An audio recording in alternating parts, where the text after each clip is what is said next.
അടുത്ത് നമ്മൾ പഠിക്കാൻ പോകുന്നത് functional units of a computer. Functional units of a computer എന്ന് പറയുമ്പോഴത്തേക്കും മെയിനായിട്ട് 4 എണ്ണമാണുള്ളത്. Input unit, CPU, storage unit, output unit, ഇങ്ങനെ 4 എണ്ണമാണ് ഫങ്ഷണൽ യൂണിറ്റ്സ് ഓഫ് കമ്പ്യൂട്ടറിൽ നമ്മൾ പഠിക്കുന്നത്.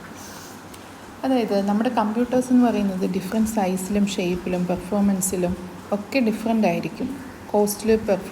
കോസ്റ്റിലും ഒക്കെ ഡിഫറെൻ്റ് ആയിരിക്കും. പക്ഷേ ഒരു ബേസിക് ഓർഗനൈസേഷൻ ഓഫ് കമ്പ്യൂട്ടർ എന്ന് പറയുന്നത് സെയിം ആണ്. ഈ ഒരു ബേസിക് മോഡൽ കൊണ്ടുവന്ന ആളാണ് ജോൺ വോൺ ന്യൂമാനാണ് ഈ ഒരു ബേസിക് മോഡൽ ഇവിടെ കൊണ്ടുവന്നിട്ടുള്ളത്. പുള്ളിക്കാരൻ മാത്തമാറ്റീഷ്യൻ ആൻഡ് കമ്പ്യൂട്ടർ സയൻറ്റിസ്റ്റ് ആയിരുന്നു. സോ ഒരു കമ്പ്യൂട്ടറിൽ ബേസിക്കായിട്ട് ഏത് കമ്പ്യൂട്ടർ എടുത്താലും ബേസിക്കായിട്ട് 4 യൂണിറ്റ് കാണും. Input unit, CPU, storage unit, output unit. അത് നമുക്ക് ഫസ്റ്റ് ഇൻപുട്ട് യൂണിറ്റ് എന്താണെന്ന് നോക്കാം. ഇൻപുട്ട് യൂണിറ്റ് എന്ന് പറയുന്നത് നമ്മൾ ഡേറ്റ കളക്ട് ചെയ്താൽ ആ ഒരു ഡേറ്റ ആൻഡ് ഇൻസ്ട്രക്ഷൻസ് കമ്പ്യൂട്ടറിലോട്ട് എൻ്റർ ചെയ്യുന്നതിന് യൂസ് ചെയ്യുന്ന യൂണിറ്റാണ് ഇൻപുട്ട് യൂണിറ്റ് എന്ന് പറയുന്നത്. ഈ ഇൻപുട്ട് ചെയ്ത യൂണിറ്റ് കമ്പ്യൂട്ടറിൽ പിന്നീട് സ്റ്റോറേജ് ചെയ്ത് വെക്കും.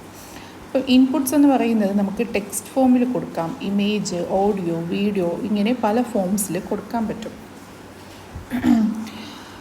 സോ ഇൻപുട്ട് യൂണിറ്റായിട്ട് നമ്മൾ യൂസ് ചെയ്യുന്നത് keyboard, mouse, scanner, mic, digital camera, ഇവയെല്ലാം ഇൻപുട്ട് ഡിവൈസസ് ആണ്. സോ ഇൻപുട്ട് യൂണിറ്റ് എന്താ ചെയ്യുന്നതെന്ന് വെച്ചാൽ ഔട്ട്സൈഡ് വേൾഡിൽ നിന്നും ഫസ്റ്റ് ഡേറ്റ അക്സെപ്റ്റ് ചെയ്യും, ഡേറ്റ ആൻഡ് ഇൻസ്ട്രക്ഷൻസ് അക്സെപ്റ്റ് ചെയ്യും. എന്നിട്ടിത് കൺവേർട്ട് ചെയ്ത് കമ്പ്യൂട്ടറിന് അക്സെപ്റ്റബിൾ ആയിട്ടുള്ള ഫോമിലോ കമ്പ്യൂട്ടറിന് മനസ്സിലാവുന്ന ഫോമിലോട്ട് മാറ്റുകയും എന്നിട്ട് ഈ കൺവേർട്ടഡ് ഇൻസ്ട്രക്ഷൻസ് ആൻഡ് ഡേറ്റ എന്ത് ചെയ്യുന്നു, കമ്പ്യൂട്ടറിന് പ്രോസസ്സ് ചെയ്യാൻ വേണ്ടിയിട്ട് കൊടുക്കുകയും ചെയ്യുന്നു.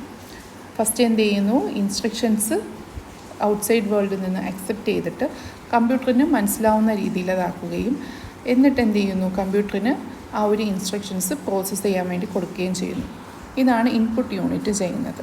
സോ ഇതാണ് ഇവിടെ ഇൻപുട്ട് യൂണിറ്റായിട്ട് വരുന്നത്. ഇനി നമുക്ക് നോക്കാം സെൻട്രൽ പ്രോസസ്സിംഗ് യൂണിറ്റ്. ഇത്രയും പോർഷനാണ് സെൻട്രൽ പ്രോസസ്സിംഗ് യൂണിറ്റ് എന്ന് പറയുന്നത്. ഇത്രയും പോർഷൻ സെൻട്രൽ പ്രോസസ്സിംഗ് യൂണിറ്റ് എന്ന് പറയുമ്പോഴത്തേക്കും എന്താണ്, അതിനകത്ത് registers, arithmetic, logical unit, control unit, ഈ 3 പാർട്സ് ചേരുന്നതാണ് സെൻട്രൽ പ്രോസസ്സിംഗ് യൂണിറ്റ് എന്ന് പറയുന്നത്. സോ സെൻട്രൽ പ്രോസസ്സിംഗ് യൂണിറ്റിൽ എന്തൊക്കെയുണ്ട്, arithmetic, logical unit, control unit, registers.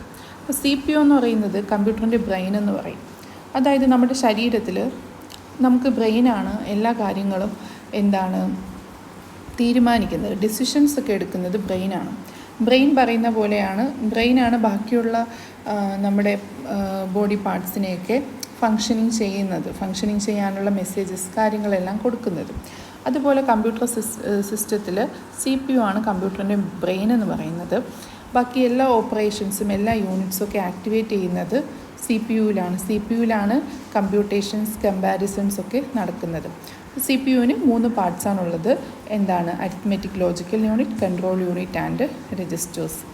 Arithmetic, logical unit എന്ന് പറയുന്നത് എന്താണ്, കമ്പ്യൂട്ടറിൽ മാത്തമാറ്റിക്കൽ ഓപ്പറേഷൻസും ഇൻസ്ട്രക്ഷൻസും ഒക്കെ നടക്കുന്നത് അരിത്മെറ്റിക്, ലോജിക്കൽ യൂണിറ്റിലാണ്. Calculations, logical operations, comparison, decision making ഒക്കെ നടക്കുന്നത് അരിത്മെറ്റിക്, ലോജിക്കൽ യൂണിറ്റിലാണ്.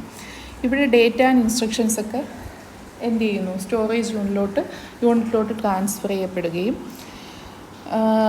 അങ്ങനെ സ്റ്റോറേജ് യൂണിറ്റിൽ നിന്നും വീണ്ടും അരിത്മെറ്റിക്, ലോജിക്കൽ യൂണിറ്റിലോട്ട് ട്രാൻസ്ഫർ ചെയ്യും. അങ്ങനെ പ്രോസസ്സ് കംപ്ലീറ്റ് ചെയ്യുന്നത് വഴി ഇത് മൾട്ടിപ്പിൾ ടൈംസിൽ ഈ ഒരു അരിത്മെറ്റിക്, ലോജിക്കൽ യൂണിറ്റും സ്റ്റോറേജ് യൂണിറ്റും തമ്മിൽ അങ്ങോട്ടും ഇങ്ങോട്ടും ഡേറ്റ ട്രാൻസ്ഫർ നടക്കുന്നുണ്ട്.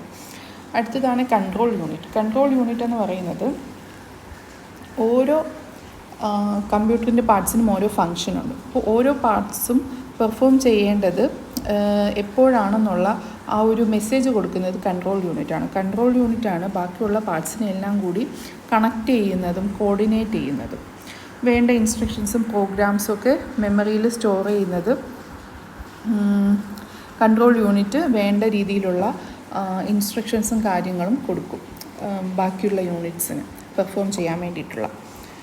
ഇനി അടുത്തത് രജിസ്റ്റേഴ്സാണ്. രജിസ്റ്റേഴ്സ് എന്താണ്, ടെമ്പററി സ്റ്റോറേജ് എലമെൻറ്റ്സ് ആണ് രജിസ്റ്റേഴ്സ് എന്ന് പറയുന്നത്. രജിസ്റ്റേഴ്സ് പല ടൈപ്സ് ഉണ്ട്. രജിസ്റ്റേഴ്സിലാണ് CPU, സ്റ്റോർ ചെയ്യുന്നത് ഡേറ്റ അല്ലെങ്കിൽ എന്തെങ്കിലും റിസൾട്ട് കാര്യങ്ങളൊക്കെ രജിസ്റ്റേഴ്സിലാണ് സ്റ്റോർ ചെയ്യുന്നത്. രജിസ്റ്റേഴ്സ് എന്ന് പറയുന്നത് CPU-നകത്തുള്ള ഒരു മെമ്മറിയാണ്, അല്ലെങ്കിൽ സ്റ്റോറേജ് പാർട്ടാണ് രജിസ്റ്റേഴ്സ് എന്ന് പറയുന്നത്. CPU-നകത്താണ് ഇതുള്ളത്.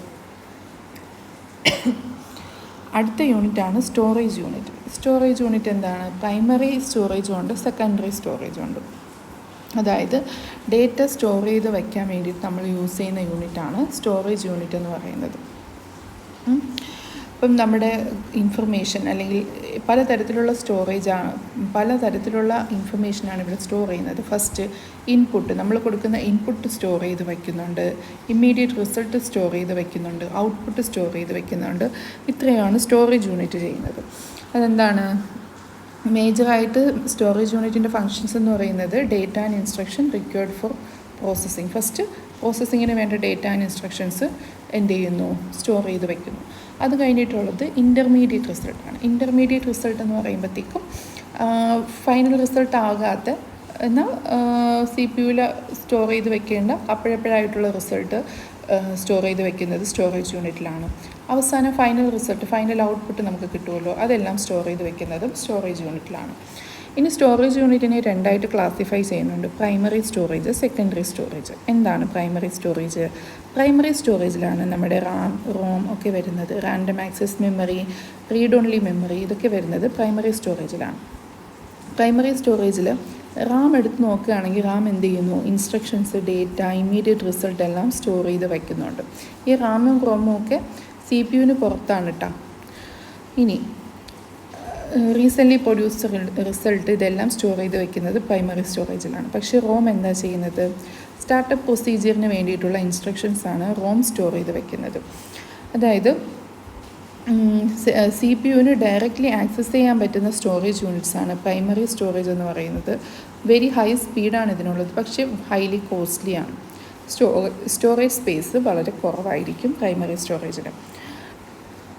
ഈ പ്രൈമറി സ്റ്റോറേജിൻ്റെ ലിമിറ്റേഷൻസ് എല്ലാം മാറ്റിക്കൊണ്ട് വന്ന സ്റ്റോറേജ് യൂണിറ്റാണ് സെക്കൻഡറി സ്റ്റോറേജ് എന്ന് പറയുന്നത്.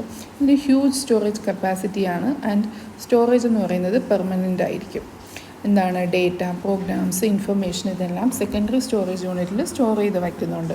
ഇതിന് എക്സാമ്പിളാണ് hard disk, CD, DVD, memory sticks, ഇതെല്ലാം സെക്കൻഡറി സ്റ്റോറേജിന് എക്സാമ്പിളാണ്. അടുത്തതാണ് ഔട്ട്പുട്ട് യൂണിറ്റ് എന്ന് പറയുന്നത്. ഔട്ട്പുട്ട് യൂണിറ്റ് എന്താണ് ചെയ്യുന്നത്? നമ്മൾ ഇൻപുട്ട് കൊടുത്തു, പ്രോസസ്സ് ചെയ്തു, അവസാനം ഔട്ട്പുട്ട് കിട്ടും. ഈ ഔട്ട്പുട്ട് കിട്ടുമ്പോൾ അത് നമുക്ക് പ്രൊഡ്യൂസ് ചെയ്യുന്ന യൂണിറ്റാണ് ഔട്ട്പുട്ട് യൂണിറ്റ് എന്ന് പറയുന്നത്. അതായത് മോണിറ്റർ, പ്രിൻ്റർ തുടങ്ങിയവയൊക്കെ കോമൺലി യൂസ് ചെയ്യുന്ന ഔട്ട്പുട്ട് യൂണിറ്റാണ്. ഹ്യൂമൻ റീഡബിൾ ഫോർമാറ്റിലോട്ട് ഫസ്റ്റ് ഔട്ട്പുട്ടിനെ, പക്ഷേ കമ്പ്യൂട്ടർ പ്രൊഡ്യൂസ് ചെയ്യുന്ന ഔട്ട്പുട്ടിനെ ഫസ്റ്റ് ഹ്യൂമൻ റീഡബിൾ ഫോർമാറ്റിലോട്ട് മാറ്റി അത് മോണിറ്റർ വഴിയോ പ്രിൻ്റർ വഴിയോ നമുക്ക് തരുന്നതാണ് ഔട്ട്പുട്ട് യൂണിറ്റ്. ഔട്ട്പുട്ട് യൂണിറ്റ് എന്തെല്ലാം ഫംഗ്ഷനാണ് ചെയ്യുന്നത്? ഫസ്റ്റ് എന്ത് ചെയ്യുന്നു? റിസൾട്ട്, CPU-ൽ നിന്നുള്ള റിസൾട്ട് കോഡഡ് ഫോമിൽ ഫസ്റ്റ് വാങ്ങുന്നു. എന്നിട്ട് എന്ത് ചെയ്യുന്നു? അത് എന്ത് ചെയ്യുന്നു? കൺവേർട്ട് ചെയ്യുന്നു, ഹ്യൂമൻ റീഡബിൾ ഫോർമാറ്റിലോട്ട് കൺവേർട്ട് ചെയ്യുന്നു. എന്നിട്ട് എന്ത് ചെയ്യുന്നു? ആ റിസൾട്ട് ഔട്ട്സൈഡ് വേൾഡിന് കൊടുക്കുന്നു. ഇതാണ് ഔട്ട്പുട്ട് യൂണിറ്റ് ചെയ്യുന്നത്.